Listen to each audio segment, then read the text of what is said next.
actuaciones internacionales en la unidad de terapia intensiva neonatal en el Albany Medical Center, New York, y en el Jackson Memorial Hospital de Florida. Ha sido reconocida por obtener el mejor lugar nacional en el Consejo Mexicano de Pediatría, es miembro del Sistema Nacional de Investigadoras. Asimismo, cuenta con la certificación en trastornos de alimentación por la Asociación Argentina de Psiquiatría. Actualmente es profesor del Tecnológico de Monterrey y en la Universidad de Monterrey, lo cual agradecemos muchísimo, doctora Cipatli, que se haya dado el tiempo de acompañarnos en este simposio desde Monterrey. El tema que va a presentar la doctora es microbioma y trastornos de la conducta alimentaria. Un aplauso, por favor. Muchas gracias por recibirme, es un honor venir de Monterrey, yo soy de Guadalajara, así que de pasada me toca saludarlos, saludar a la familia y pues me encanta estar con ustedes hablando de un tema que me apasiona profundamente, que son los trastornos de conducta alimentaria. Y antes de empezar este tema, a mí me gustaría pedirles algo que es muy complicado y que es poder durante un momento y durante estos 15 a 20 minutos desaprender un poquito de todo lo que tenemos nosotros en la mente de los trastornos de la conducta alimentaria. Y algún activista una activista en Estados Unidos dijo que una de las cosas más difíciles que hace el ser humano no es aprender algo nuevo, sino desaprender algo de los trastornos de conducta alimentaria. Y es que durante mucho tiempo los trastornos de la alimentación han sido vistos como enfermedades puramente psicológicas, de cierto grupo social, que se han utilizado algunos estigmas para hablar de estos trastornos de alimentación y afortunadamente a través de diferentes estudios que hemos hecho del 2017 a la fecha, que es relativamente reciente a pesar de que los TCA han existido prácticamente desde la historia de la humanidad, es que hemos descubierto que los trastornos de conducta alimentaria tienen un trasfondo que va más allá de lo puramente psicológico. Tienen una base genética, tienen una base metabólica y por supuesto una gran relación con el tema que nos toca este día, que es el microbioma.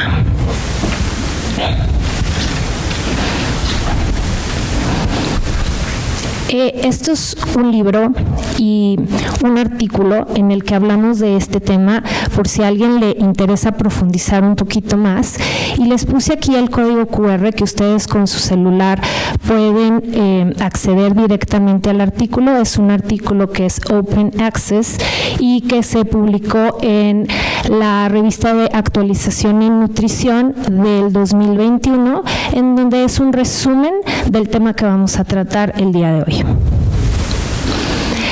Los trastornos de conducta alimentaria son relativamente frecuentes, son la tercera causa de enfermedad crónica en pediatría, siendo la número 1 asma, obesidad y la tercera los trastornos de conducta alimentaria. Pero una de las grandes diferencias es que a pesar de que el asma y la obesidad tienen una mayor incidencia, son los TCA las enfermedades crónicas más mortales en los niños y en los adolescentes, siendo una tasa de mortalidad del 8 al 10%. En la última clasificación del DSM-5 se enumeran estos como los trastornos de conducta alimentaria, siendo el más frecuente de todos el síndrome por atracón. Y hoy por hoy, en la ENSANUD, en la última encuesta, nos dimos cuenta que los niños mexicanos y los adolescentes somos de las personas más obesas que existen, llegando a un entre 86% de los adultos, 36% de los adolescentes, y que gran parte está asociado con estos atracones. Sin embargo, existen otros trastornos de alimentación, dentro de los cuales la anorexia, la bulimia, son de los que más se han realizado estudios.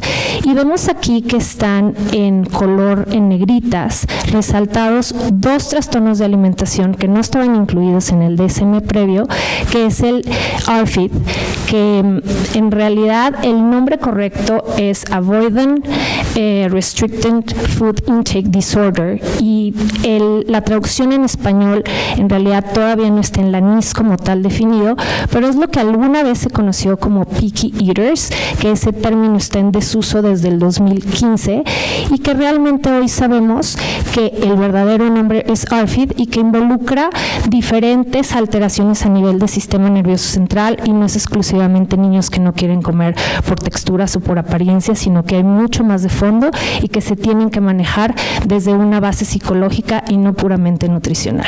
Y también se incluye la anorexia atípica, que a diferencia de las anorexias tradicionales, las anorexias atípicas son aquellas pacientes que tienen todos los síntomas de anorexia, pero que pueden o no tener amenorrea y aún así pueden ser considerados como una anorexia grave.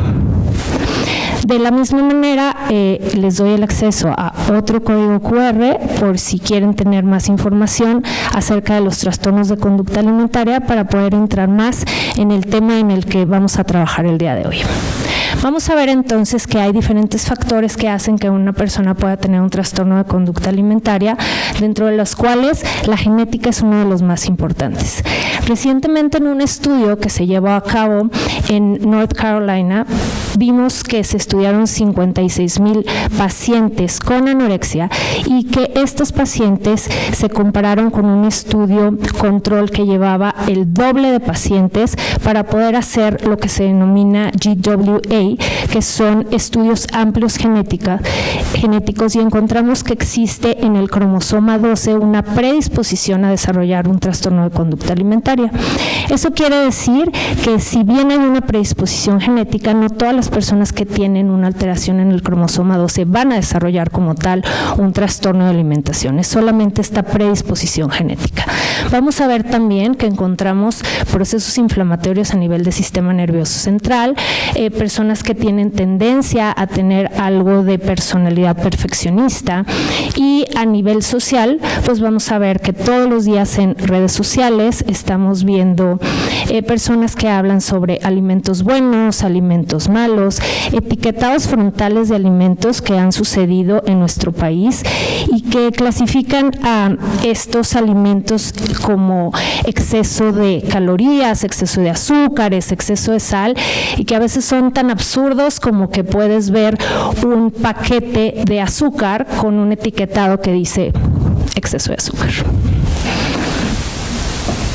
Entonces, pues, es que hoy por hoy sabemos que todos los trastornos de conducta alimentaria tienen muchos mecanismos y que son multifactoriales, siendo los más conocidos estos estudios amplios genéticos, estudios de neuroimagen que nos hacen saber que el sistema de recompensa es diferente al que se tiene en el caso de obesidad, que en el caso de la obesidad, cuando se reciben los alimentos, se activa este sistema de recompensa que hace que los pacientes busquen recompensas inmediatas cuando ingieren los alimentos, y que muchas veces en el momento de ansiedad o en el momento de depresión se busca este tipo de atracón o este tipo de alimentos para recibir esta recompensa a corto plazo.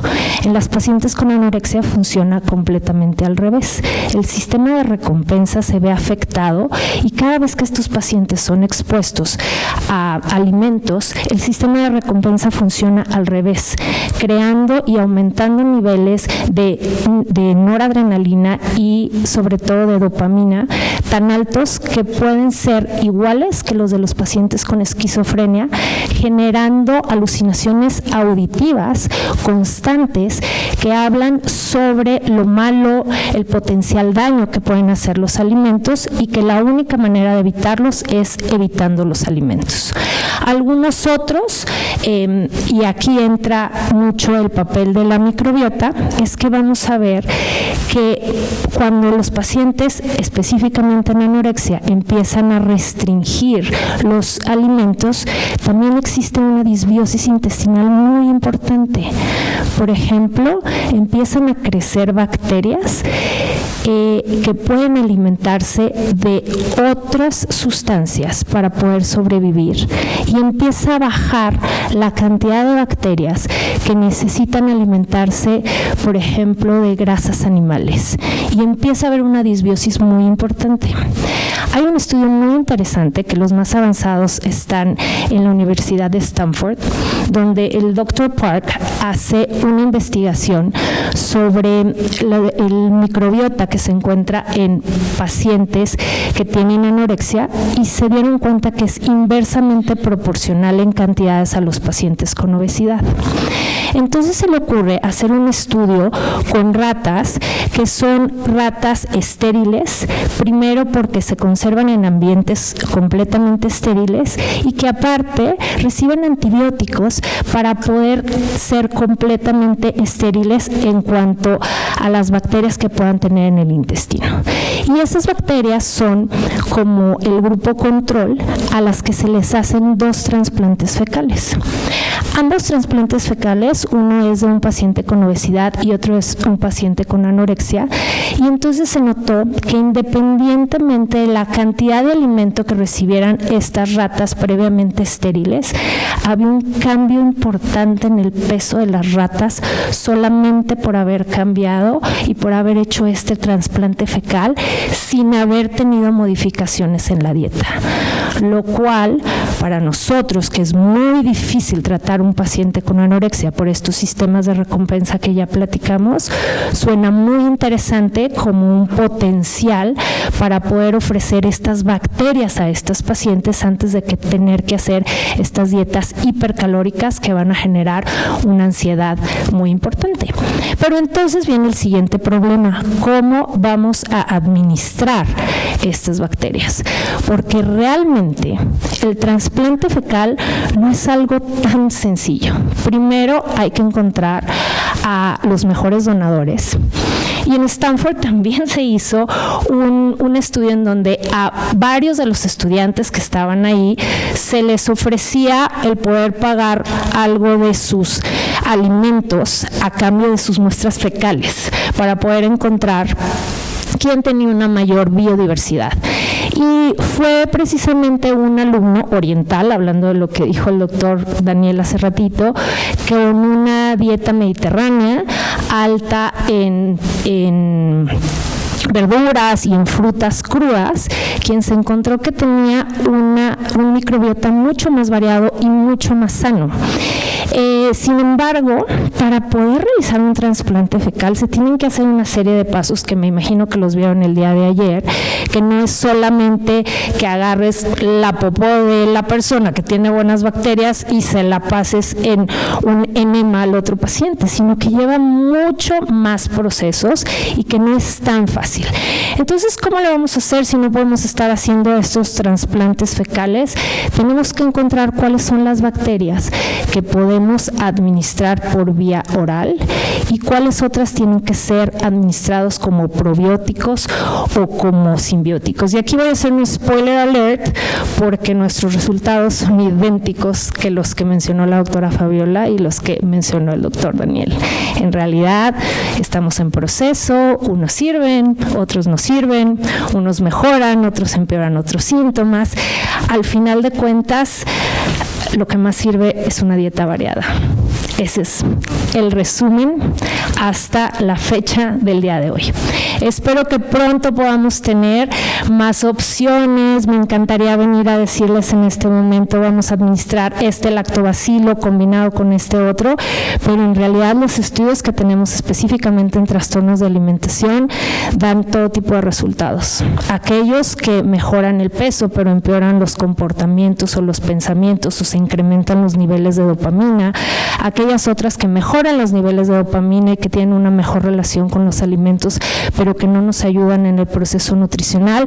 Entonces todavía estamos en proceso de estudiarlos. Y también me imagino que el día de ayer platicaron un poco de lo que son los psicobióticos, que el primero en describirlo fue el doctor Dinan en el 2013 para referirse a aquellos probióticos que generan cambios a nivel del sistema nervioso central con este axis que han estado trabajando desde el día de ayer, que es la comunicación del intestino con el cerebro.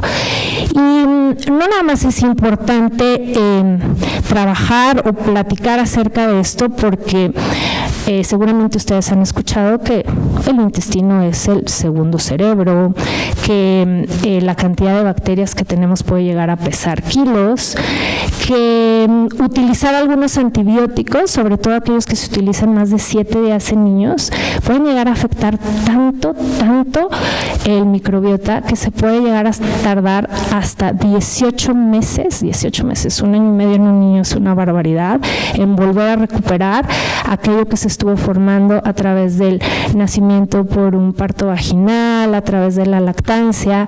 De ahí la importancia, sobre todo en pediatría, de poder saber exactamente a qué pacientes debes administrársele un antibiótico, por cuánto tiempo, cuando realmente la mayoría de las cosas en pediatría son de origen viral y las indicaciones bacterianas son verdaderamente muy pequeñas, y poder cambiar un poquito el concepto aquel que todos los dolores de garganta, todas las fiebres requieren un antibiótico, y que de alguna manera cuando se puso ese candado de que los antibióticos no se podían comprar libremente, sino que tenían que ser a través de una receta médica, afortunadamente se pudo disminuir de cierta manera, pero todavía vamos a encontrarnos todos los días en el consultorio de pediatría una mamá que llega y exige el antibiótico porque no ha mejorado el moco, la tos en los niños, que de manera habitual tarda 3 semanas en disminuir. Y entonces aquí les puse una foto de algo que se hace desde hace muchos años en la cultura china, que es la famosa yellow soup. Y adivinen de qué está hecha esa yellow soup. Sí, exactamente, está hecha de heces fecales, que esas heces fecales las diluían con agua y les ponían algunos condimentos para que no tuviera un olor tan fuerte, y se administraban en aquellos pacientes que estaban desnutridos. No estaban tan perdidos desde aquella cultura, pero no me imagino lo que es tomarte o comerte una yellow soup. Entonces, ¿cuáles son las disbiosis que encontramos en estos pacientes? Bueno, pues sabemos que Roseburia y los bacteroides son dependientes de la cantidad de carbohidratos en la dieta, y aquí lo que preguntaba el doctor, si hay estudios en anorexia en donde se utiliza leche materna, se utiliza ferritina, tratando de mejorar la función de los bacteroides. Muchos dependen de la fibra dietética. Sabemos también que los pacientes que tienen ayuno prolongado tienen mayor cantidad de verrucomicrobia, porque esta es una bacteria que puede tolerar ayunos prolongados y que se encuentra en altas proporciones en aquellos pacientes con anorexia. Y de la misma manera el Methanobrevibacterium smithii, que se alimenta de otros sustratos cuando hay un ayuno y que favorece el estreñimiento tan común en estos pacientes. Lo que ya habíamos platicado, que existe una relación inversa de la obesidad con la presencia de ciertas bacterias. Y aún más, existen algunos medicamentos que se utilizan para manejo de ansiedad y depresión que tienen actividades antimicrobianas. Entonces, todavía las pacientes, aparte de tener toda esta disbiosis, si utilizan medicamentos como clorpromacina o iproniazida, estos pueden funcionar como antibióticos sin serlo como tal. De tal forma que, ¿cuáles son los tratamientos que tenemos? Pues la posibilidad de trasplante fecal, que actualmente se realiza en la Universidad de Stanford y en la Universidad de San Diego. Nosotros en el TEC de Monterrey no estamos haciendo trasplante fecal en pacientes con TCA, sin embargo, sí estamos intentando hacer cambios importantes en la dieta, siendo una de nuestras reglas que los alimentos que se incluyan durante una semana en la dieta no se repitan la siguiente semana, intentando que la variedad de alimentos sea cada vez más grande y que la presentación del alimento sea diferente, porque es diferente los probióticos que se obtienen a través de la presentación o de si las frutas o verduras son crudas. Algunas pueden perder incluso algunas vitaminas que pudieran ser hidrosolubles en el proceso de cocción. Entonces intentamos ofrecerlas de diferente manera. Y sí utilizamos a algunos, sobre todo los lactobacilos, que son los más estudiados. En un estudio que hicimos nosotros, en el que tuvimos una serie de pacientes cortita, porque realmente 17 pacientes es muy pequeñitos, en el que se internaron con sondas nasogástricas, vimos que cuando se administraban lactobacilos, encontramos que había mayor inflamación en el intestino y esto también repercutía en los síntomas psiquiátricos, aumentando la ansiedad y aumentando algunos episodios de psicosis en las pacientes.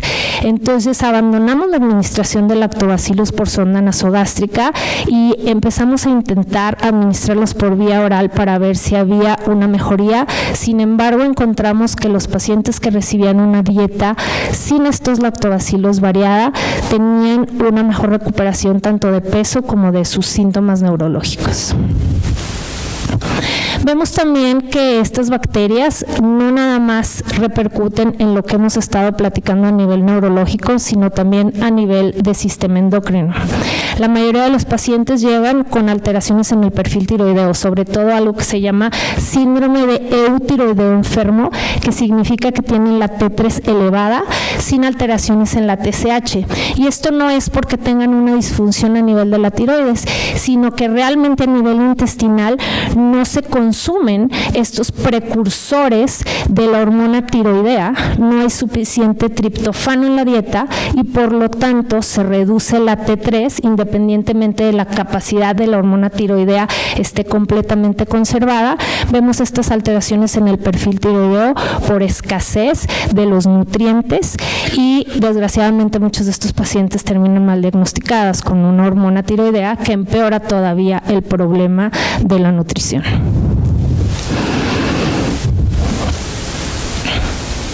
Sabemos que podemos utilizar psicobióticos, pero no tengo la recomendación como tal.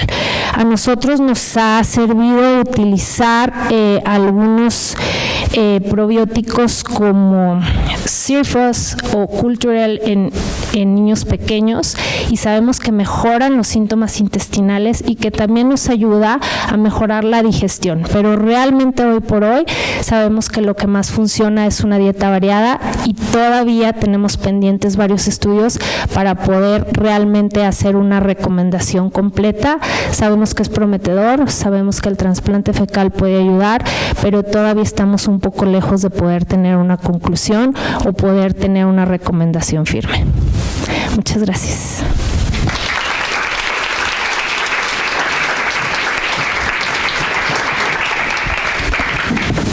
Bueno, en los pacientes con anorexia luego tienen como una en este caso menciona que sus estudios hicieron vía sonda nasogástrica. Independientemente del paciente hospitalizado, se le ofrece a la paciente de manera oral o que lleve consentimiento o realmente no se utiliza. Sí lo utilizamos. Nosotros hacemos algo que se llama Family Based Treatment, en donde los papás son los que se encargan de realizar la primera fase, que es la fase nutricional, que es la más importante, y en esa fase sí les pedimos que incluyan los medicamentos. Sí va a haber renuencia de los pacientes, están renuentes incluso a la administración de vitamínicos o de cualquier tipo, pero sí es parte de la terapia que utilizamos y sí está en la indicación independientemente que se cumpla o no. Muchas gracias. Buenos días, felicidades por su ponencia, doctora. Mi pregunta va, bueno, yo veo con mucho control de peso, hacia que ya vimos que tiene un factor genético importante. ¿Qué pasa con los pacientes que hacen ayuno intermitente y dieta cetogénica? Porque está muy de moda, entonces tienen más tendencia a padecer un trastorno de la alimentación.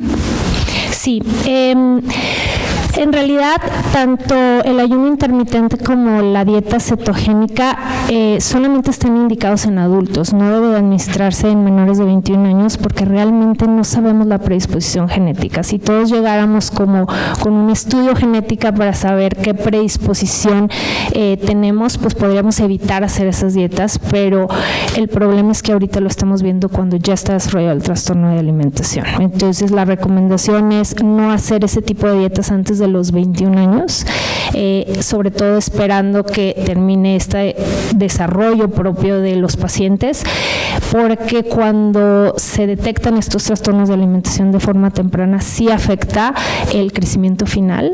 Muchas pacientes tienen después problemas para poder tener bebés porque durante mucho tiempo tuvieron amenorrea, sí les afecta en el crecimiento final. Entonces yo me esperaría, y la recomendación de la Academia Americana de Pediatría es que estas dietas se indiquen hasta después de los 21. Muchas gracias. ¿Alguna otra pregunta, por favor? Sí. Ay, perdón. Te voy a llevar el micrófono. Es que no se escucha bien hasta ahora.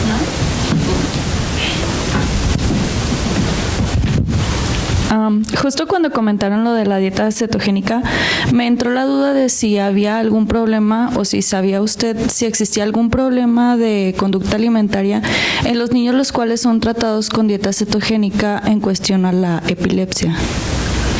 No tengo relación con la epilepsia, sí sé que está indicada esa dieta, sobre todo para mejorar a nivel del sistema nervioso central los procesos inflamatorios. Sin embargo, no tengo reportes que la dieta cetogénica para un paciente con epilepsia haya llevado a un paciente a un trastorno de conducta alimentaria. No nos ha tocado en la clínica y desconozco si en la literatura como tal ha sido descrita alguna. La recomendación sería que si va a ser una dieta cetogénica por esa indicación, revisen que cumpla los requerimientos calóricos mínimos para la edad del paciente independientemente de su patología base. Muchas gracias, doctora. Gracias. Muchas felicidades por su ponencia. La pregunta va en sentido de prevención. Para los que hacemos pediatría, esta idea de tener nuestros pacientes cuando son pequeñitos y irlos viendo crecer, en microbioma y el estudio de microbioma como tal, pues es algo más nuevo. A pacientes que ya tenemos como sospecha de un trastorno de conducta alimentaria, la pregunta es en dónde podemos captar o de dónde viene un paciente que previamente desde el punto de vista microbiómico, qué sucedió con ese niño o niña para que llegara a una etapa adolescente, preadolescente, que es cuando más podemos, sin que sea la única etapa, de sospecha, ¿no? Hace un momento comentaba el uso de antibióticos, que es algo que lo podemos ver, pero ¿dónde podemos empezar a intuir que ese niño o niña va a tener un trastorno de conducta alimentaria asociado a de dónde viene su situación de crecimiento y que la podamos intervenir? Prevención es algo de las cosas que en México seguimos teniendo pendientes con nuestros niños, y ya que los tenemos diagnosticados, pues es tratarlos, pero ver la forma de ayudarlos antes, desde el punto de vista dieta, pues la pregunta es en relación a eso, los trastornos de conducta alimentaria, ¿qué antecedentes tienen y cómo podemos prevenir un poco esa situación antes de ya tener un diagnóstico? La pregunta me encanta porque definitivamente cuando un paciente llega en etapas tempranas, hace toda la diferencia en que este paciente reciba un tratamiento corto y que realmente tenga una resolución del problema al 100%, y todo está en la detección temprana. Uno de los datos de alarma debe ser un niño que se empiece a estancar en la gráfica de talla, porque ningún niño debe estancarse en gráfica de talla. La gráfica de peso puede variar dependiendo de la actividad física, dependiendo de la dieta, pero no así la de talla. Entonces, el primer dato de alarma es detención de la talla. Eso es lo primero que nos debe de prender las antenas de decir algo está pasando.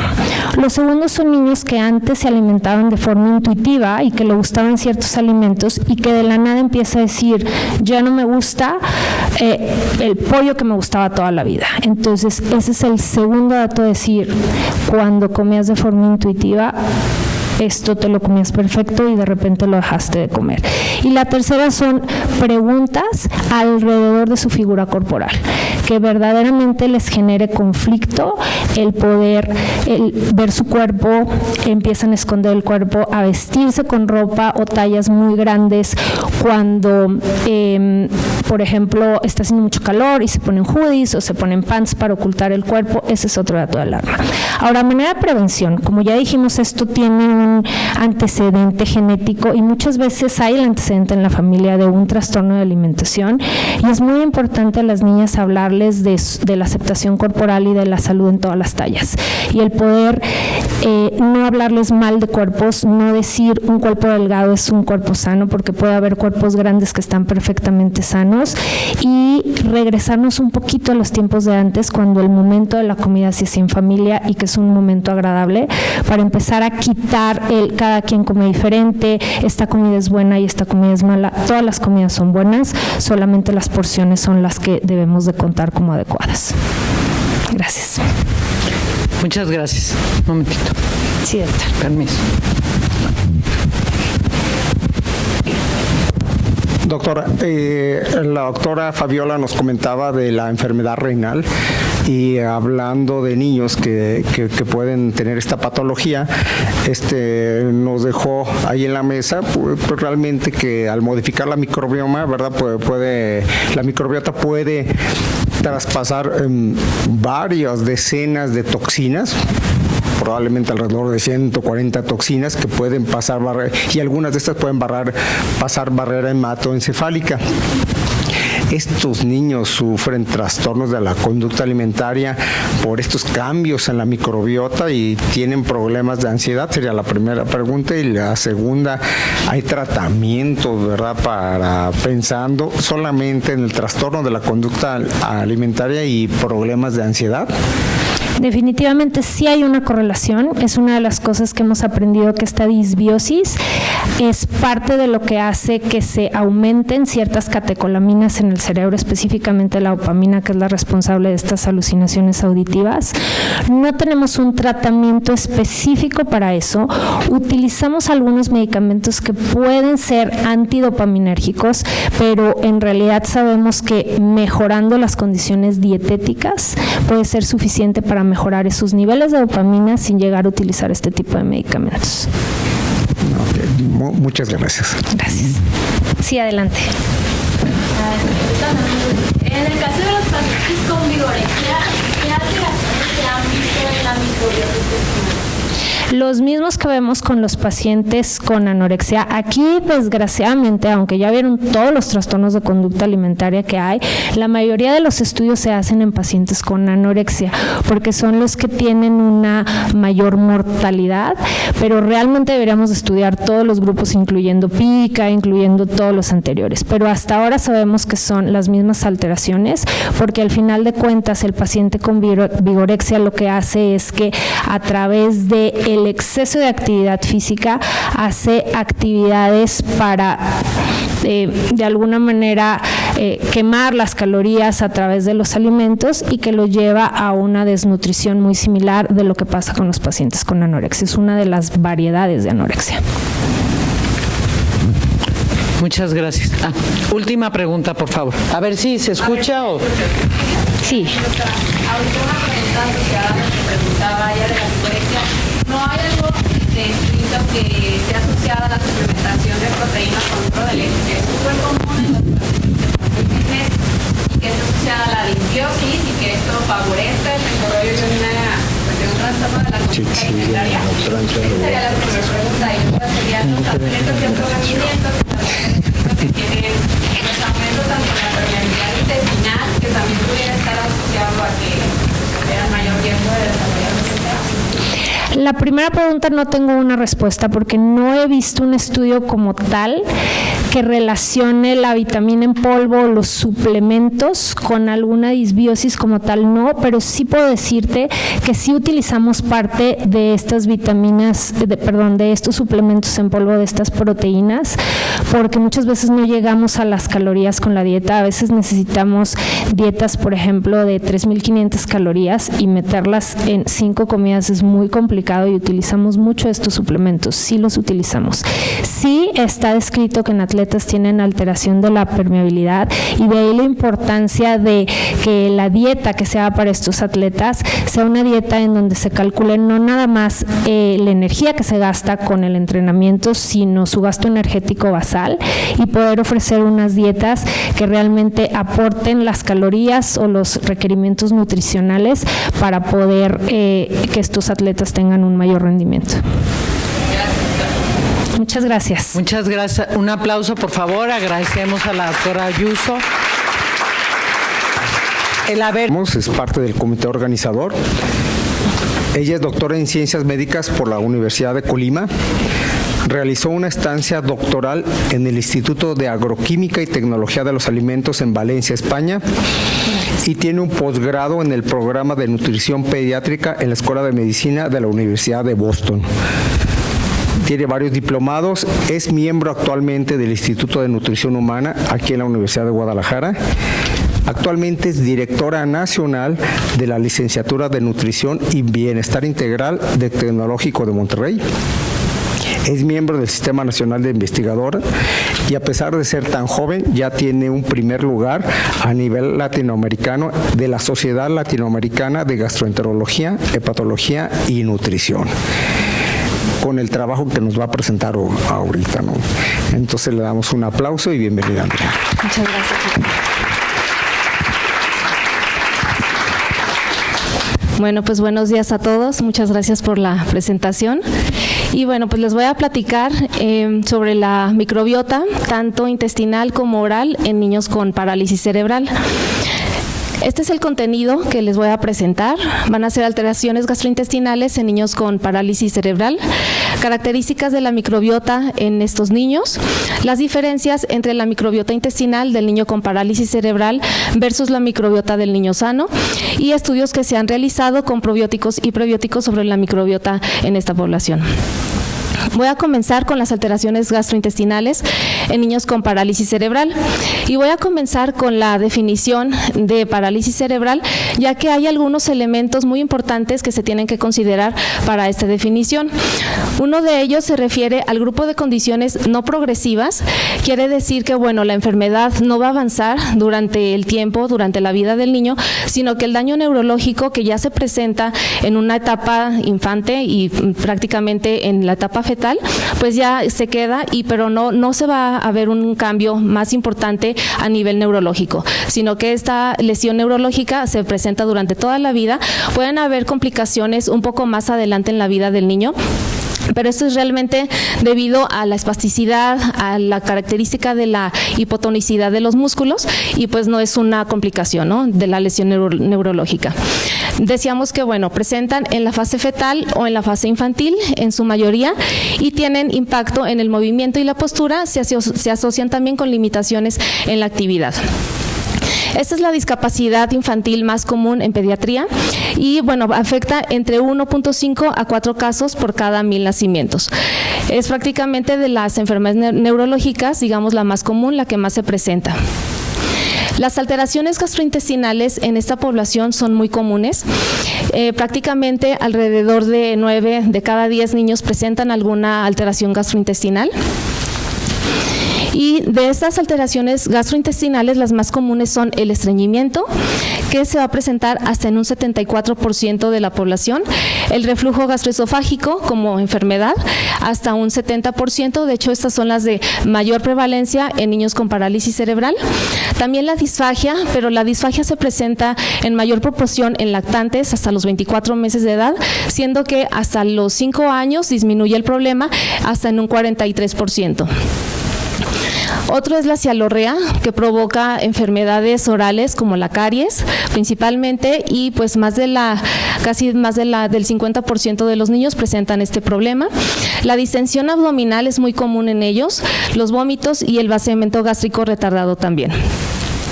En cuanto al estreñimiento, hablando como la alteración gastrointestinal más común en este grupo de niños, pues es de origen orgánico, es decir, es secundario, es debido a la lesión neurológica que presenta el niño y es secundario a anormalidades extraintestinales. Hay varios factores relacionados con el estreñimiento. Se puede decir que está la gravedad y el tipo de la discapacidad, ya que si tenemos un niño con parálisis cerebral espástica o hipotónica, son los que van a tener un poquito más alterada la tonicidad muscular y esto impide que haya una peristalsis adecuada.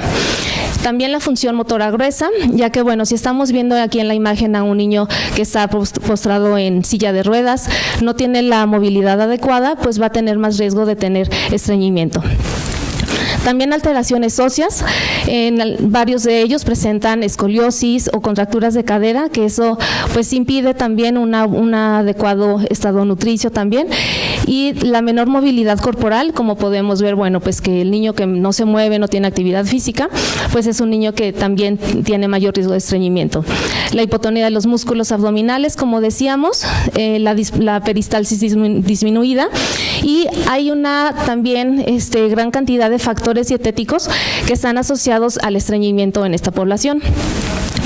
Nuestro grupo de trabajo, nuestro grupo de investigación, donde participó el doctor Vázquez Garibay, la doctora Marifa Futis Morris y el doctor Vidal, realizamos una investigación para identificar los factores asociados al estreñimiento en esta población, y la idea, bueno, pues era identificar factores dietéticos, el uso de anticonvulsivantes y antecedentes familiares. Aquí podemos ver que existió una asociación entre varias variables dietéticas y las características del estreñimiento. Entonces, en cuanto, por ejemplo, a la frecuencia de las evacuaciones, esta se vio que hubo una relación directa y significativa con el consumo de las oleaginosas. En cuanto al consumo de líquidos, hubo una relación negativa y significativa con la consistencia de las heces duras, es decir, a mayor ingesta de líquidos, menor consistencia dura de heces. Y varios alimentos que están relacionados con el pH, con una correlación negativa y significativa. También realizamos un análisis para conocer los factores asociados a las características de las evacuaciones, entre ellos el uso de fórmulas con probióticos y prebióticos que se utilizan muchísimo en pediatría. Y bueno, estas fórmulas mostraron una asociación con menor probabilidad de heces duras. Sin embargo, también pues hubo una mayor probabilidad de disminuir el pH de las heces. Esto es lo que se quiere lograr, que el pH de las heces disminuya para que, bueno, sea más ácido y no proliferen tantas bacterias. En cuanto a la politerapia anticonvulsivante, pues vean aquí cómo aumenta el riesgo de que haya la presencia de las heces duras, ¿no? Entonces, más de un anticonvulsivante hace que el niño tenga un poco de más consistencia dura de las heces. Y en cuanto a los antecedentes familiares, pues no se encontró asociación significativa. En cuanto, bueno, a la microbiota intestinal, todas estas alteraciones que les he platicado, pues tienen que ver y están relacionadas con alteraciones en la microbiota intestinal. También, bueno, ya no me voy a detener en esto. En la ponencia del doctor Fariñas nos decía que, bueno, la microbiota alberga más de 300 millones de bacterias, y bueno, pues nomás aquí voy a mencionar que la función gastrointestinal se encuentra modulada por la dieta, y la composición de la microbiota en esta población depende de la función gastrointestinal. Por lo tanto, si estamos viendo que hay niños con estreñimiento o niños con reflujo gastroesofágico, pues esto va a hacer que la microbiota intestinal se encuentre alterada, y esto va a producir un estado de disbiosis, que bueno, ya la doctora Marcela nos decía que bueno, la capacidad también de estas bacterias tiene que ver con resistencia y resiliencia para regresar a su estado basal después de una perturbación, en este caso pues el estreñimiento, que en varios de los niños se presenta de manera crónica. Entonces son niños que quizá pues pasan toda su vida con antibióticos, con anticonvulsivantes, y nunca se resuelve el estreñimiento, ¿no? Entonces, pues utilizan muchos laxantes, sobre todo lactulosa, leche de magnesia, y esto pues también hace el intestino un poco más perezoso, que no quiera trabajar tanto si no tenemos el medicamento. Se han realizado varios estudios a lo largo de los años comparando la microbiota intestinal de sujetos sanos versus sujetos con estreñimiento. Y bueno, pues aquí podemos ver que la edad va desde lactantes hasta adultos. Y los resultados más interesantes que se han encontrado es con una disminución en lactobacilos, en bifidobacterias. También hay cambio en las especies del filo de Bacteroidota, y en proteobacterias también se encuentra una disminución importante. Entonces, como pueden ver, bueno, pues la microbiota del paciente con estreñimiento pues está alterada completamente. Si hacemos una investigación o si buscamos artículos relacionados con microbiota y con parálisis cerebral, la búsqueda es completamente escasa, o sea, son muy pocos artículos los que hay hasta ahorita. Prácticamente estamos en pañales y estamos empezando pues a darnos cuenta de que sí es importante, ¿no?, hacer este tipo de investigaciones. Entonces, si ponemos en PubMed las palabras clave de parálisis cerebral y microbiota, nos arroja 12 resultados. De estos 12, solamente 6 están relacionados con parálisis cerebral y con microbiota, sin utilizar todavía ningún filtro.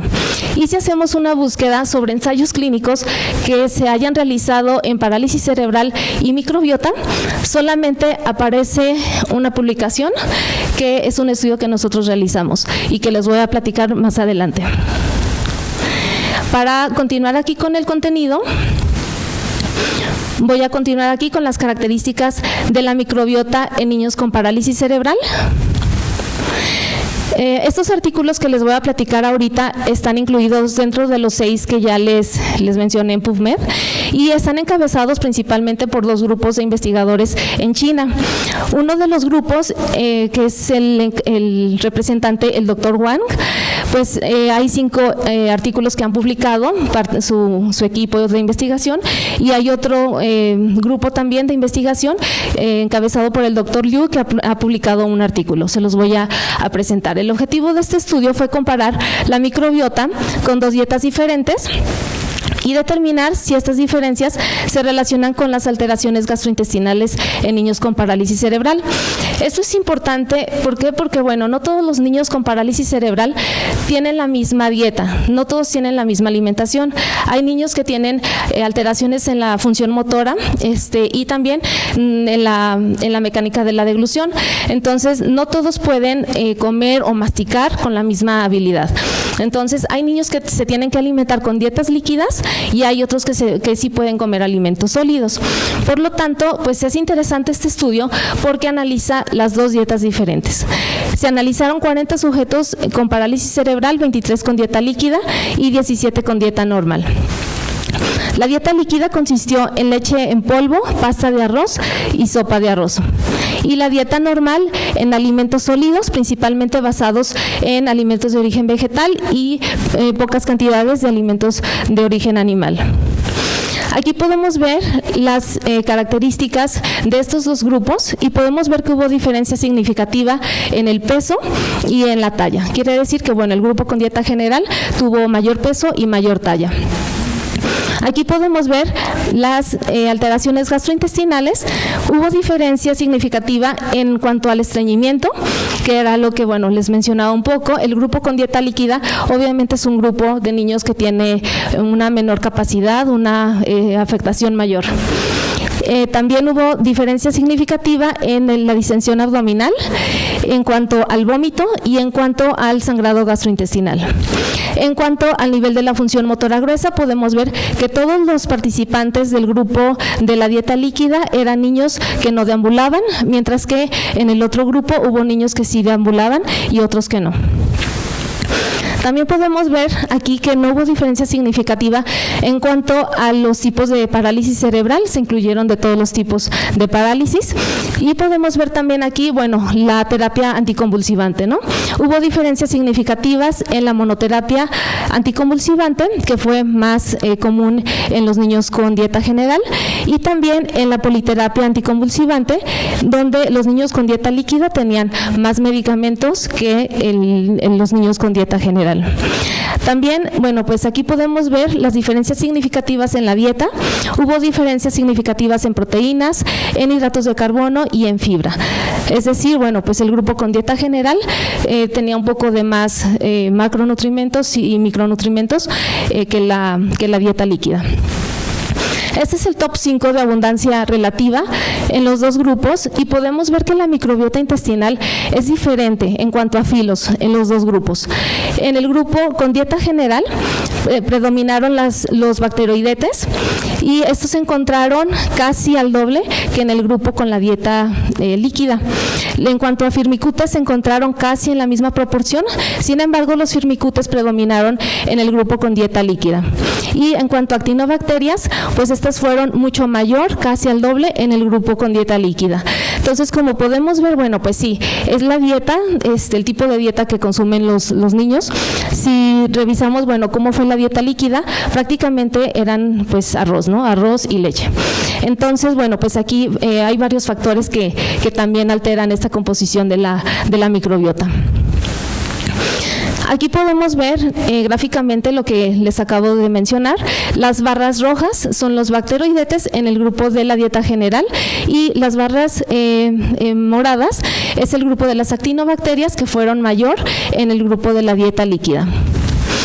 Este es el top 15 de abundancia relativa por géneros de bacterias y bueno, pues aquí en esta primera tabla se encuentran estos géneros en cada uno de los grupos, pero en la tabla de abajo podemos ver las diferencias significativas, ¿no?, que hubo entre los dos grupos.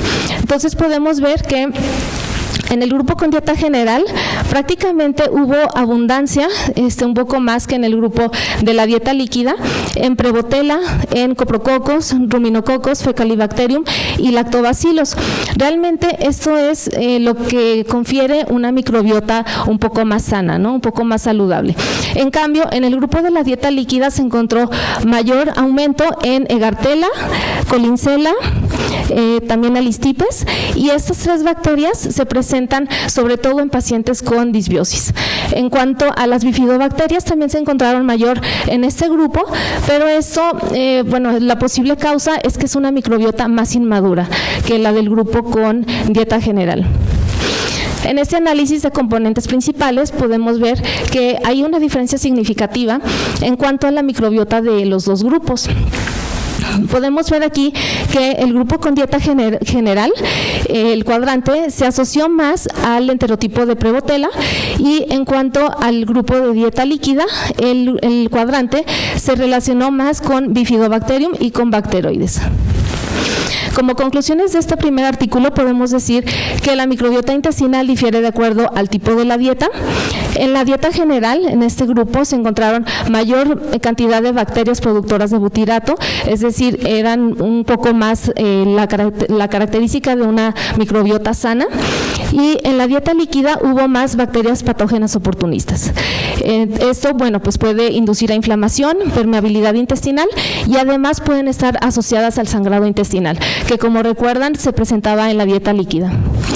También podemos decir que la microbiota intestinal alterada está alterada debido a la dieta y puede estar relacionada con la disfunción gastrointestinal, y que esta disfunción gastrointestinal también está asociada a la gravedad de la enfermedad y al uso de anticonvulsivantes. Entonces, como ven, bueno, en el caso del niño con parálisis cerebral, la microbiota pues está influenciada por muchos factores, entre ellos la dieta, la función motora gruesa también y las alteraciones gastrointestinales sobre todo.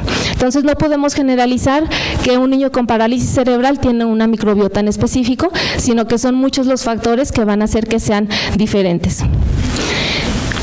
Voy a continuar aquí con el punto de diferencias entre microbiota intestinal del niño con parálisis cerebral y del niño sano. En este estudio, que está encabezado también por el doctor Wang, el objetivo fue explorar las características de la microbiota intestinal de los niños con parálisis cerebral y compararlas con las del niño sano. Aquí sí vamos a poder ver un poquito de más diferencias entre parálisis cerebral y niños sanos. En cuanto a criterios de selección, bueno, en los dos grupos hubo niños entre los 3 y los 18 años. En parálisis cerebral también hubo niños prácticamente todos con epilepsia. Y bueno, pues en cuanto a los niños sanos no hubo historial de alergias ni de enfermedades hereditarias o metabólicas. Se eliminaron a los sujetos cuando tuvieron antibióticos, probióticos o inhibidores de la bomba de protones 2 semanas antes de la recolección de las muestras fecales. Estos medicamentos y estos agentes, bueno, obviamente los probióticos, nos van a cambiar la composición de la microbiota intestinal. En cuanto a los resultados de este estudio, podemos ver que pues no hubo diferencias significativas más que en la edad entre los dos grupos, y bueno, pues aquí hubo, bueno, los niños con parálisis cerebral fueron más grandes que los niños sanos. En cuanto a las unidades taxonómicas, en el niño con parálisis cerebral versus sano presentó mayor número de unidades taxonómicas, y también el género de bacterias en los niños con parálisis cerebral fue mayor. Aquí podemos ver, bueno, en este análisis de componentes principales, que los dos grupos son completamente diferentes, ¿no? No hay nada que se traslape, nada que sea semejante entre ellos. El grupo es de los niños sanos, que es el de color azul, se parece un poquito más al enterotipo de Fecalibacterium, y el grupo de niños con parálisis cerebral, el cuadrante se acerca un poco más a Bifidobacterium y Parabacteroides. En cuanto al análisis de la alfadiversidad, podemos ver aquí, impresionante, estos son resultados que la verdad yo no esperaba encontrar, que la diversidad en los niños con parálisis cerebral es mayor que en los niños sanos, ¿no? Entonces, pues esto nos está dando un dato importante de que pues en el niño con parálisis cerebral hay mayor diversidad, pero aquí les recuerdo nuevamente pues que el grupo con parálisis cerebral puede ser que va a ir varios factores ahí, el uso de anticonvulsivantes, el uso de, el niño que no tiene actividad física, que está en una cama, por ejemplo, postrado en cama, o la terapia anticonvulsivante, ¿no? Entonces son muchos los factores que influyen. Este es un heat map o mapa de calor de la abundancia relativa. En la parte de arriba vemos el grupo de niños sanos y en la parte de abajo el grupo de parálisis cerebral. Mientras más rojo, quiere decir que hay mayor abundancia de bacterias. Mientras más azul, hay menor abundancia de bacterias. Y podemos ver algunas diferencias en el niño con parálisis cerebral. Hay mayor abundancia de streptococos, de enterococos, bifidobacterium y akkermansia. Y a diferencia del niño sano, en el niño con parálisis cerebral hay algunas que no se mencionaron acá porque no se encuentran, pero pues hay algunas bacterias que se encuentran disminuidas, sobre todo, por ejemplo, Blautia, Anaerostipes, y aquí podemos ver en este box plot las diferencias significativas entre estos dos grupos. En niños con parálisis cerebral predominó sobre todo el Clostridium 4, la Rotia, Veillonella, Prevotella, Enterococos, Akkermansia, Collinsella, Streptococcus, Bifidobacterium, y se encontraron disminuidas a comparación del niño sano la Parasutella, Anaerostipes, Roseburia, Ruminococos, Blautia, Fecalibacterium y Bacteroides. Por lo tanto, pues podemos ver que son completamente diferentes las dos microbiotas. Como conclusiones de este estudio podemos decir que existió mayor diversidad en la microbiota en niños con parálisis cerebral. En este grupo predominó cierto tipo de bacterias que ya las mencionamos, y hubo una disminución sobre todo en bacterias productoras de butirato, como Bacteroides y Fecalibacterium, y también Anaerostipes. Esto es importante porque este tipo de bacterias, si encontramos una disminución de Fecalibacterium y de Anaerostipes, se puede activar el sistema nervioso parasimpático y puede producir convulsiones. Entonces, esta diferencia, pues hace que el niño con epilepsia tenga más convulsiones todavía. Y el predominio de Clostridium agrava la disbiosis intestinal. Por lo tanto, si recuerdan, se encontró mayor en los niños con parálisis cerebral que en los niños sanos, y esa es una característica, ¿no?, de esta disbiosis y también de las alteraciones gastrointestinales que están relacionadas. El mismo grupo también realizó un estudio sobre la microbiota tanto intestinal como oral, y en este artículo se compara la microbiota oral de niños con parálisis cerebral versus niños sanos. Aquí el objetivo fue correlacionar la microbiota oral de la microbiota gastrointestinal en niños con parálisis cerebral y epilepsia. En este estudio se encontró una prevalencia de periodontitis de 96.3%. Quiere decir que, casi todos los niños presentaban alguna enfermedad periodontal. En caries, 81.5% de los niños la presentaron, y en estreñimiento 40.7%. La muestra oral se tomó de muestras gingivales microbianas del primer molar, ya sea temporal o permanente, y se recolectaron las muestras de heces fecales. Aquí les muestro en esta tabla la microbiota intestinal en filos y la microbiota oral en filos. Podemos ver que los filos son diferentes en las dos microbiotas, y en el caso de la microbiota intestinal está encabezada por Firmicutes, después Bacteroidetes y Actinobacterias. En comparación con la microbiota oral, en primer lugar encontramos los Bacteroidetes, después las Proteobacterias y los Firmicutes. En cuanto a géneros, podemos encontrar 3 géneros que se encontraron presentes tanto en la microbiota intestinal como en la microbiota oral. Uno de ellos fue Bifidobacterium, que podemos ver la diferencia de la abundancia, cómo se encontró. En cuanto a la microbiota intestinal, hasta en un 27%, mientras que en la microbiota oral muy baja, ¿no? 1%. Otro de los géneros que se encontró en las 2 microbiotas fue la Prevotella, que en este caso fue baja en la microbiota intestinal, pero fue la que predominó en la microbiota oral. Y el otro género que se encontró también en las 2 microbiotas fue el Streptococcus, que más o menos se encontró en la misma cantidad en las 2 microbiotas. Y bueno, podemos ver entonces que la microbiota intestinal está prevalente, o sea, hay más predominio de Bifidobacterium, bacteroides y Prevotella. En cambio, en la microbiota oral, los géneros que predominan son Prevotella, Fusobacterium y Neisseria. Estas 3 bacterias que se encontraron en mayor prevalencia, con mayor predominio en la microbiota oral, están relacionadas con caries, periodontitis y desnutrición. Entonces, digamos que es una característica de la microbiota oral en niños con parálisis cerebral. También se realizaron una serie de correlaciones entre las bacterias presentes en la microbiota oral y en la microbiota intestinal. En cuanto a la microbiota oral, bueno, pues se encontraron correlaciones positivas con estas bacterias y algunas bacterias intestinales, como Christensenella, Alistipes, Clostridium 4, etcétera, ¿no?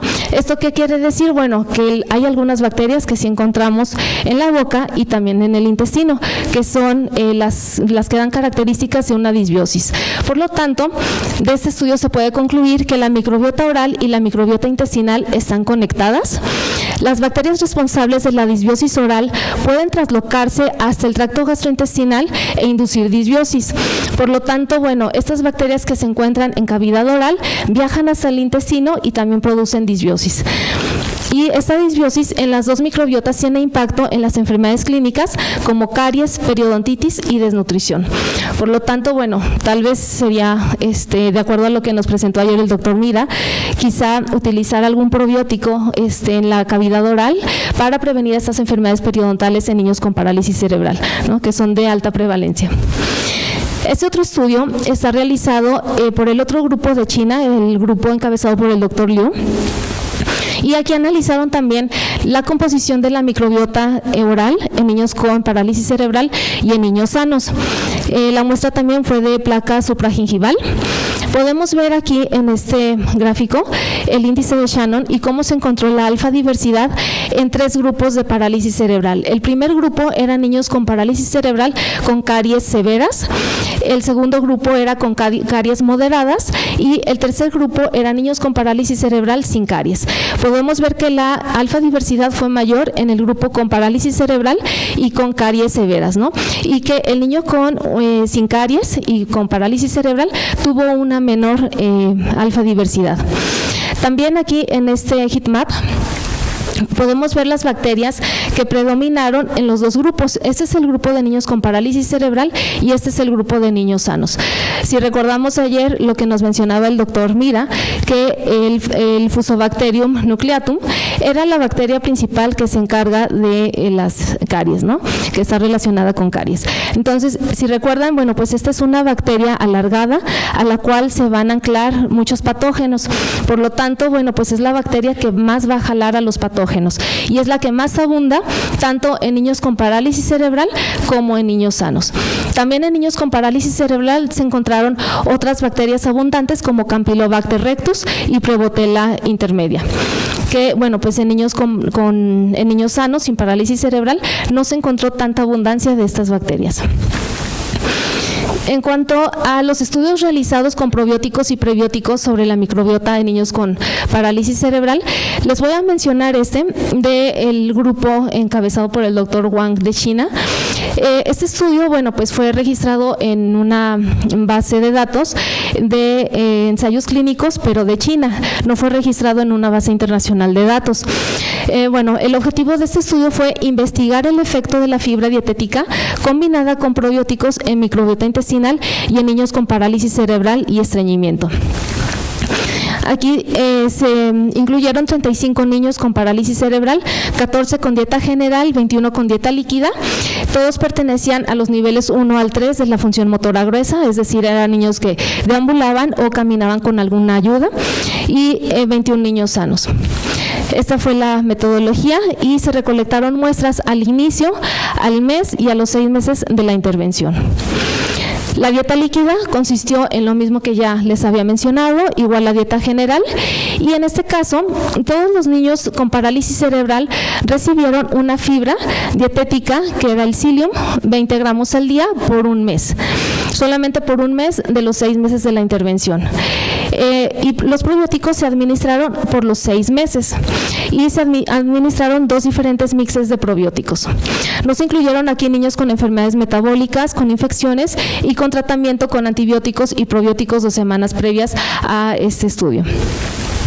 En cuanto a las características de las evacuaciones, analizaron ellos la frecuencia tanto espontánea como la frecuencia manual de las evacuaciones. En la defecación espontánea fue sin laxante, sin ayuda manual, y la defecación manual se utilizó después de 72 horas de que el niño no evacuaba y se utilizaron enemas. La consistencia se evaluó a través de la escala Bristol y esta fue la clasificación que utilizaron. Estas son las características generales de los 2 grupos y podemos ver que hubo diferencias significativas en el peso y en la cantidad de agua que ingirieron. Obviamente, bueno, el grupo con dieta líquida tuvo mayor ingestión de agua. En cuanto aquí a las características generales, es muy importante mencionar aquí en esta tabla, si vemos estas variables clínicas, que son la defecación espontánea, podemos ver, esto es antes de la intervención, evacuaban alrededor de 2 veces a la semana los niños. Al mes de la intervención aumentan las defecaciones casi a 4, pero disminuyen un poco a los 6 meses. Si recordamos la intervención, al principio del primer mes fue con fibra y con probióticos, y después del mes quitaron la fibra y continuaron con los probióticos. En la escala de Bristol, la consistencia también mejoró al mes y disminuyó un poquito la consistencia a los 6 meses. Entonces, bueno, estos cambios los podemos atribuir a la combinación de la fibra con el probiótico. Aquí podemos ver la abundancia relativa de los 4 grupos del estudio. La primera gráfica sería de los niños con parálisis cerebral en la etapa inicial, después en el primer mes de la intervención, después a los 6 meses y en los niños sanos. Si comparamos la alfa diversidad del niño con parálisis cerebral al inicio de la intervención versus el niño sano, encontramos lo mismo que ya había comentado, de que la alfa diversidad es mayor en niños con parálisis cerebral que en niños sanos. Pero vamos a observar qué pasa al mes de la intervención. Aquí hay una diferencia significativa en la alfa abundancia de esta microbiota. Que quiere decir, bueno, pues que la abundancia aumenta con la intervención, con la fibra y con el probiótico.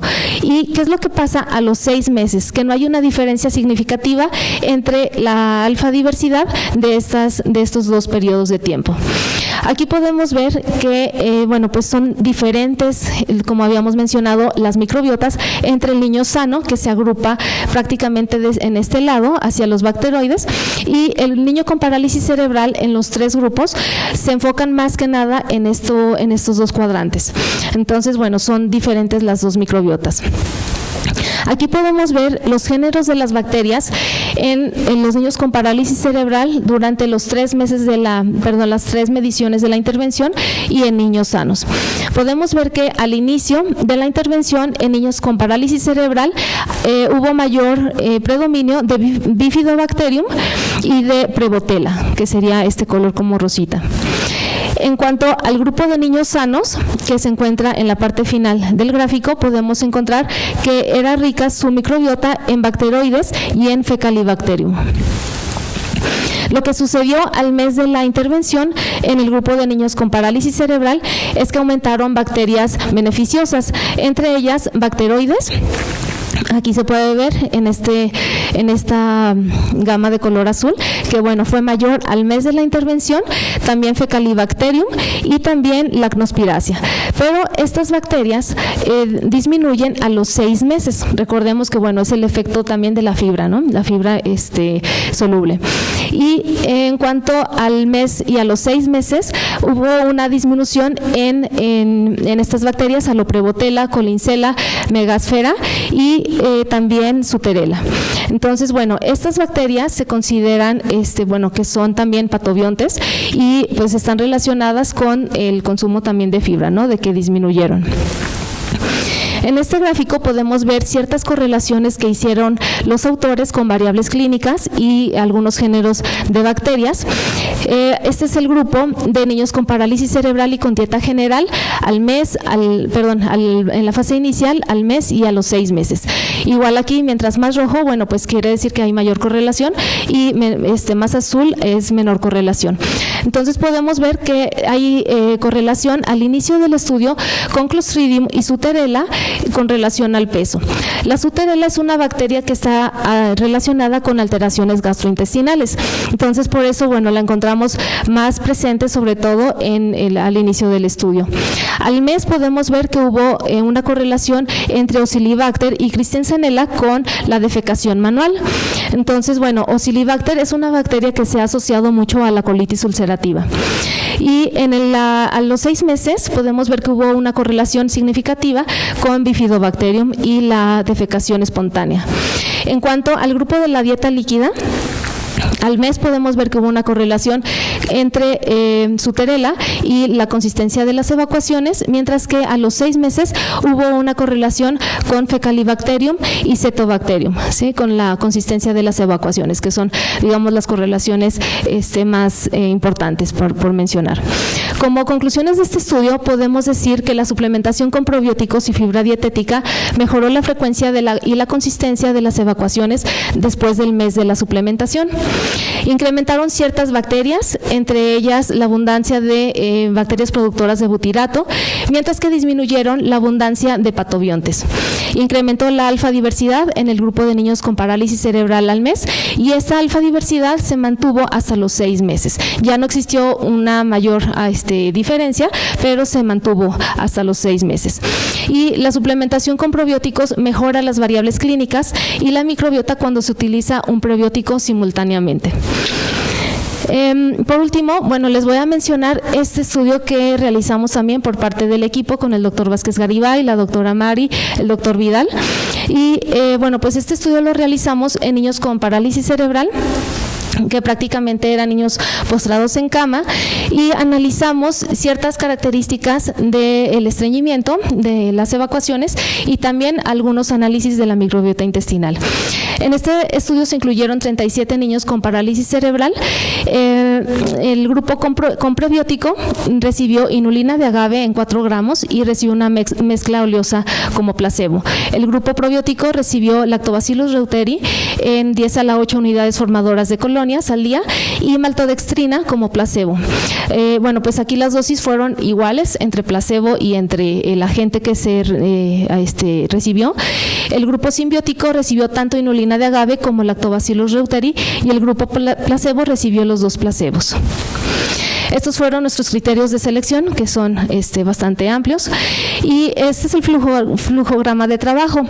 Una vez que los sujetos iniciaron la intervención, bueno, pues fueron antes aleatorizados con doble cegamiento y la intervención, bueno, pues se las dio pues una persona ajena al estudio que estaba cegada también.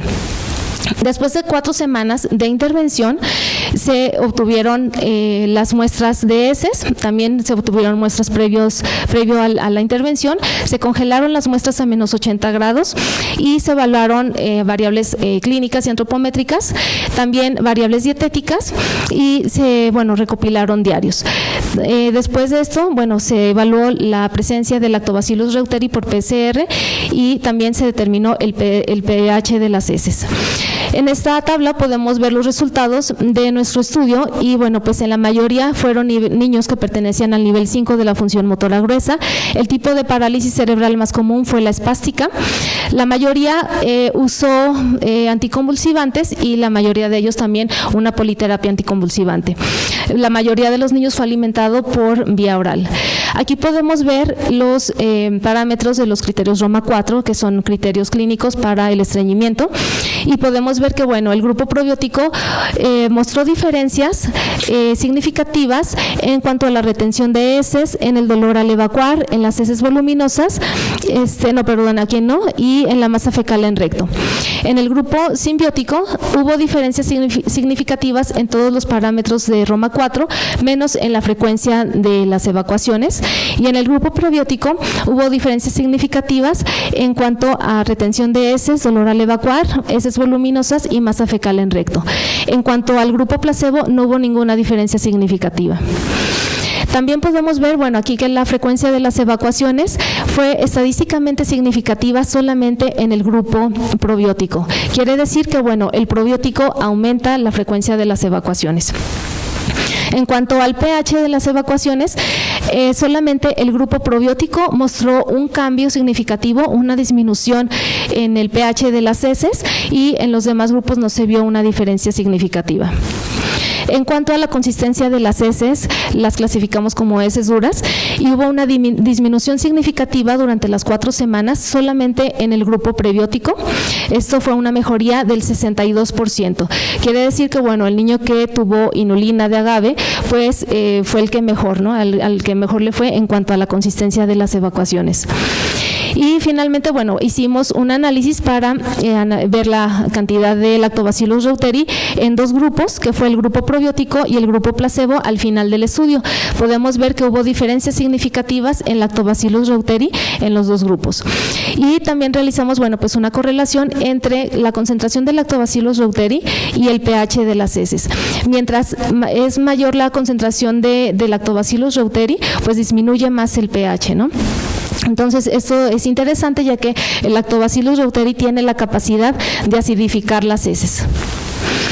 Por último, bueno, hemos estado haciendo análisis sobre la microbiota intestinal en todos los grupos de la intervención. Aún estamos realizando estos estudios también con la doctora Natalie y con la doctora Marce, y tal vez pues pienso que vamos a encontrar resultados parecidos a los de la doctora Fabiola, donde veamos, inclusive en las variables clínicas, pues vimos que sí, que al utilizar el simbiótico, pues no es el mismo cambio que se ve al utilizar el prebiótico o el probiótico solos. Entonces, estamos viendo en cuanto a variables clínicas, pues que el simbiótico quizá no tiene la misma capacidad para producir este efecto en cuanto a la consistencia de las evacuaciones y a la frecuencia de las evacuaciones. Quizá aquí en la microbiota intestinal encontremos algo parecido. Se está analizando la alfa diversidad y la beta diversidad. Esto es lo que se ha analizado por filos y podemos ver diferencias. Todavía, bueno, no sabemos si son diferencias significativas, estamos en estos estudios para ver si hay diferencias entre estos filos. Y en cuanto a géneros, pues podemos ver también que hay algunas diferencias, pero estamos realizando estos análisis. Como conclusiones finales, podemos decir que la microbiota intestinal del niño con parálisis cerebral es más diversa que la del niño sano. La composición de la microbiota oral está relacionada con la composición de la microbiota intestinal. Y por último, la suplementación con probióticos y prebióticos simultáneamente mejora la composición de la microbiota intestinal en esta población, así también como las variables clínicas. Muchas gracias.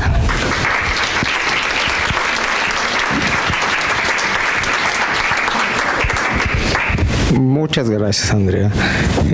Comenzamos con la ronda de preguntas.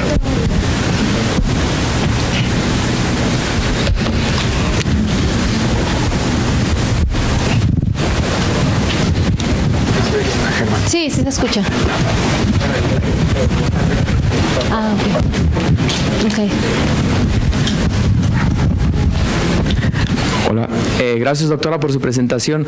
Mi pregunta va dirigida a si hicieron una caracterización de la microbiota al inicio en los niños para determinar si el prebiótico está siendo utilizado por otros filos o otras bacterias en el intestino que esté causando un cierto tipo de competencia, y es por esto que a la hora de ser el simbiótico pues no tiene la misma, ahora sí el mismo efecto que cuando usas el probiótico.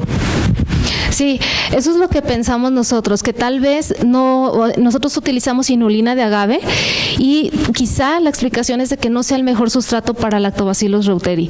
Quizá, por ejemplo, algún otro fructooligosacárido o algún otro tipo de fibra sea la mejor fuente para Lactobacillus reuteri. Quizá pueda ser esa la explicación.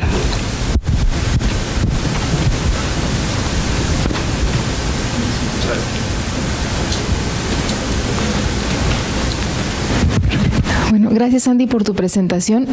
Como bien sabes, pues estuvimos trabajando con diseños muy similares y no conocía la última parte de tus resultados. Felicidades.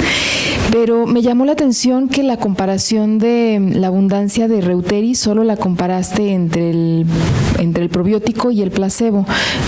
¿Por qué no está en los otros dos grupos o no salió nada o qué pasó ahí?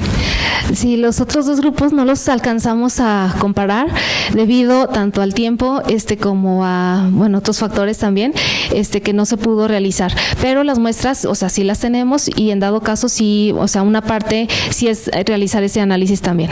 Muy bien. Y bueno, como segundo es comentario pregunta, con respecto a lo del lactobacillus y el efecto del simbiótico. Nosotros creemos que, hemos visto que más bien con lactobacillus específicamente tienden a competir mucho con las bacterias acidolácticas y que probablemente algunas de las sustancias microbicidas que los lactobacilos particularmente tienen una capacidad de secretar esas toxinas, pudiera estar compitiendo entre ellas mismas, entre bacterias acidolácticas, y que ese pudiera ser uno de los factores por los que la adición de la fibra no específicamente ayuda a la simbiosis de esos grupos, y coincido perfectamente contigo que probablemente otro tipo de fibra podría funcionar, pero creo que más bien es como el dar lactobacillus como que requiere un medio muy particular para no canibalizarse entre ellas mismas, ¿no? No sé qué opinas. Sí, muchas gracias, Fabi, por el comentario. Sí, el Lactobacillus reuteri produce una sustancia antimicrobiana que se llama reuterina y al llegar al intestino en condiciones anaerobias pues se libera, ¿no?, esta reuterina. Entonces, esta reuterina produce una proteína ligadora de moco que aumenta el moco intestinal, y como tú dices, quizá la fibra, pues ahí haya una interacción entre este moco y la fibra, y quizá no haya este crecimiento, ¿no?, bacteriano que nosotros queremos ver. Igual con las variables clínicas, pues también nos pasó esto mismo, y puede ser también pues por la competencia contra patógenos, por ejemplo. Entonces, pues hay algunos factores que todavía se pueden discutir más. Muchas gracias. Andrea, muy interesante tus datos. Ahorita vi la parte de la relación periodontitis, la disbiosis intestinal que tenemos en los niños con parálisis cerebral. Aquí la pregunta sería qué fue primero, ¿no? Pues, las bacterias hacia la cavidad bucal o la cavidad bucal hacia la parte del intestino. Me llama la atención que Porphyromonas gingivalis, que es propia de la periodontitis, hay una triada ahí de bacterias, no la veo acá en la parte del intestino. Entonces, lo que me hace pensar que a lo mejor primero lo tenemos en la crevícula de la boca y después esto puede migrar hacia el intestino, pero habría que analizar esas especies. De manera muy interesante, las nuevas bacterias emergentes en periodontitis, hay dos nuevas que nos acaban de presentar la FDA en la Ciudad de México, tienen la capacidad de evadir el sistema inmune. Entonces, llega, en este caso, lo que trabajamos en la otra parte del laboratorio, llega a los neutrófilos, se come la Filifactor alosi se llama, se la come. Y entonces esta vive dentro del neutrófilo. y el neutrófilo intenta matarla, tiene algo que se llama sistema secretor y vive ahí adentro, ¿no? Vive ahí en la crevícula, entre el diente y la encía, y entonces, sí, yo creo que si hay alguna escoriación puede ir al intestino y producirnos una disbiosis intestinal. Entonces, de manera muy interesante, pues vamos a ver si el análisis que nos hace Marcela, ¿verdad? Podemos ver a filifactoralosis, lo que no sé si está en la base de datos, ¿verdad? Pero de manera muy interesante. Muchas gracias, doctor. Sí. Va a ser muy interesante ver esta composición en género, sobre todo. No sé si se pueda, bueno, pues especies, a ver si podemos hacer ese análisis. Ok. ¿Alguna otra pregunta? Bueno, pues muchas gracias. Diría un aplauso. Gracias.